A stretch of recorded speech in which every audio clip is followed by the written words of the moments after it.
हमारे साथ अब कॉर्पोरेट कनेक्शन में आज का मैनेजमेंट भी जो है वो जुड़ गया है। सीधा हम इन्हीं से सवाल जवाब का सिलसिला अब शुरू करते हैं। कॉर्पोरेट कनेक्शन में आज हमारे साथ आनंद राठी वेल्थ के मैनेजमेंट से बातचीत होगी। और 1994 में स्थापित हुई ये firm wealth management, investment banking जैसे फाइनेंशियल सर्विसेज देने वाली देश की लीडिंग नामों में से एक है। हालांकि कंपनी के चौथी तिमाही के नतीजों पर दबाव देखने को मिला है।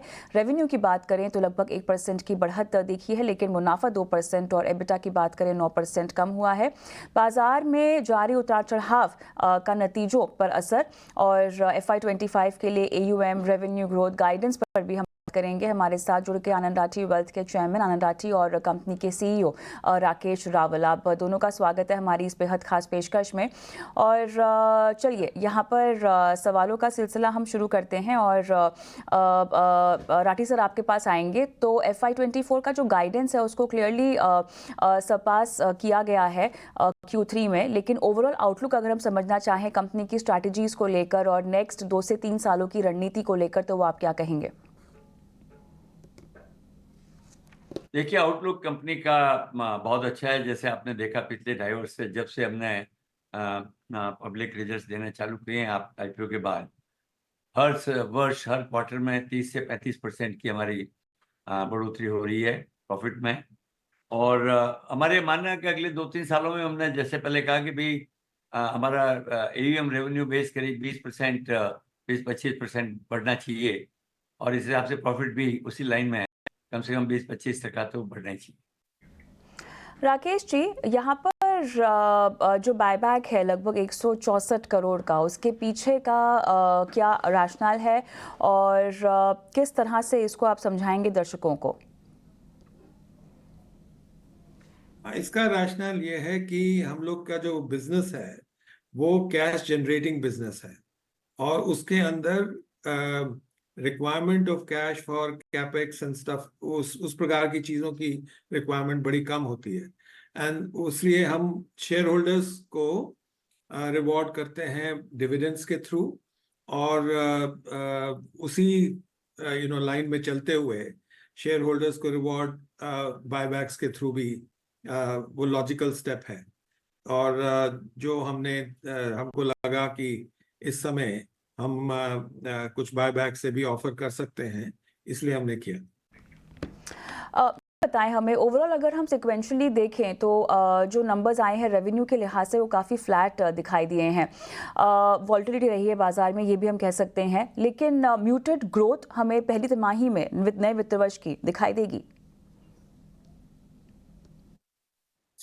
हमारा कंसंट्रेशन होता है ईयर ऑन ईयर ग्रोथ पे, राइट। और हमारा कंपनी का नियम है कि हम पहले क्वार्टर में अपने साल का मोर देन प्रोपोर्शनेट बिजनेस करना चाहते हैं एंड देयरफॉर पूरे साल में हम जो गाइडेंस है उसको मीट करना चाहते हैं और पहले क्वार्टर में हो सके तो प्रोपोर्शनेटली ज्यादा, जैसे कि अगर 25% है तो हम 26-27% करने की कोशिश करते हैं, जिससे कि हमारा जो साल का गाइडेंस है उसकी सॉलिडिटी बढ़ जाती है।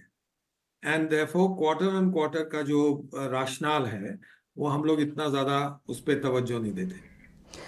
सर, अगर हम वेल्थ मैनेजमेंट की बात करें तो यहाँ पर HNI सेगमेंट में काफ़ी अच्छी परफॉर्मेंस आती हुई दिखाई दी है, इजाफा हुआ है नंबर्स को लेकर, लार्ज डील्स को लेकर भी। लेकिन क्या यही सेम ग्रोथ रेट FY24 के बाद अब हमें FY25 में भी दिखाई देगी, या आपको लगता है कि थोड़ा सा मॉडरेट हो जाएगा ये आंकड़ा और ये चलन?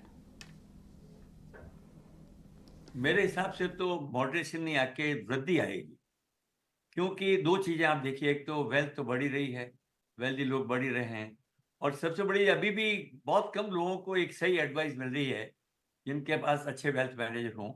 तो मेरा ये मानना है कि इसका ग्रोथ जो है, वेल्थ जितनी बढ़ेगी उससे ज़्यादा प्रोपोर्शनेटली बिजनेस की ग्रोथ हमारे ज़्यादा होगी।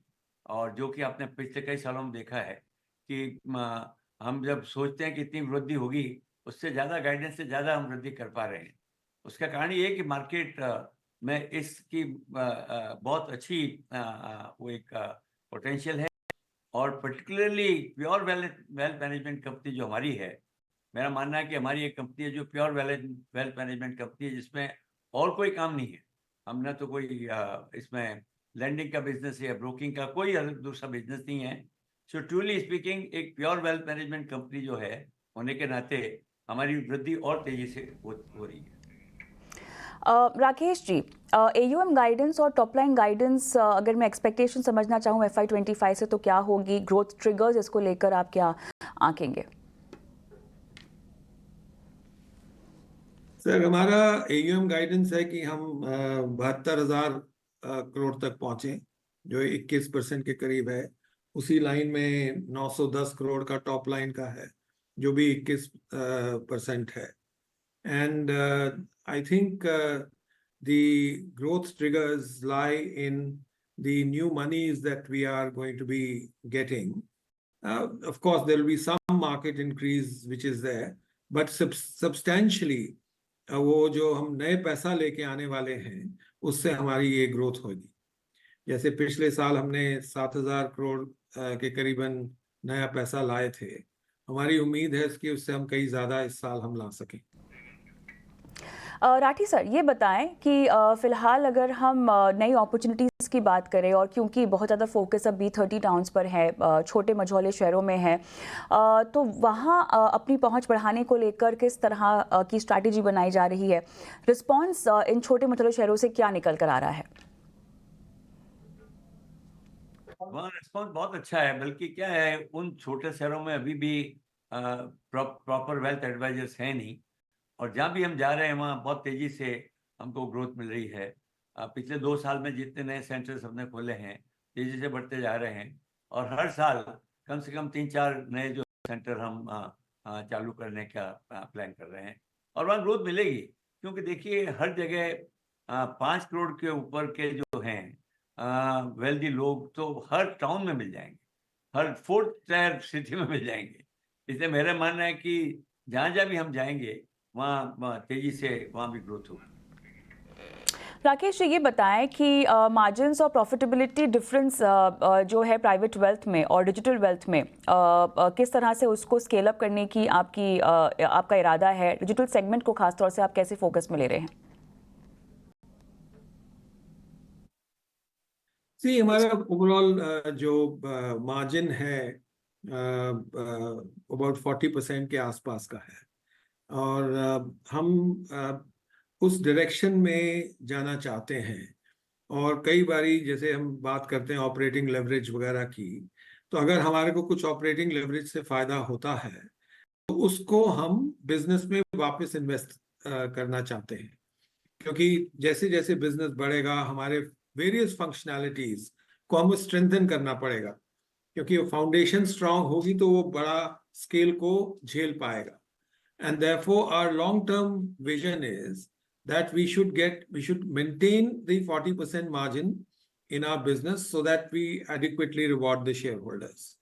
And as far as the digital wealth and other areas are concerned, these are areas of great promise, and we have reached a stage where they were burning cash to a stage where they are making marginal cash, right? However, it's too early in the game to say as to which direction they will go. वो किस direction में जाएंगे हमें वो वक्त बताएगा। तो इसलिए हमारी निष्ठा है कि हम उनको और बेहतर करने की कोशिश करें। बट जो अगले 3-4-5 सालों का हम इस कंपनी में ग्रोथ देखते हैं, वो हम प्रोजेक्ट सिर्फ हमारे मेन बिजनेस के बेसिस पे कर रहे हैं। बिल्कुल। चलिए, हमारे पास समय फिलहाल इस चर्चा के लिए समाप्त हो चुका है। राठी सर आपका और राकेश जी आपका धन्यवाद, समय निकाला और विस्तार से हमसे बातचीत की।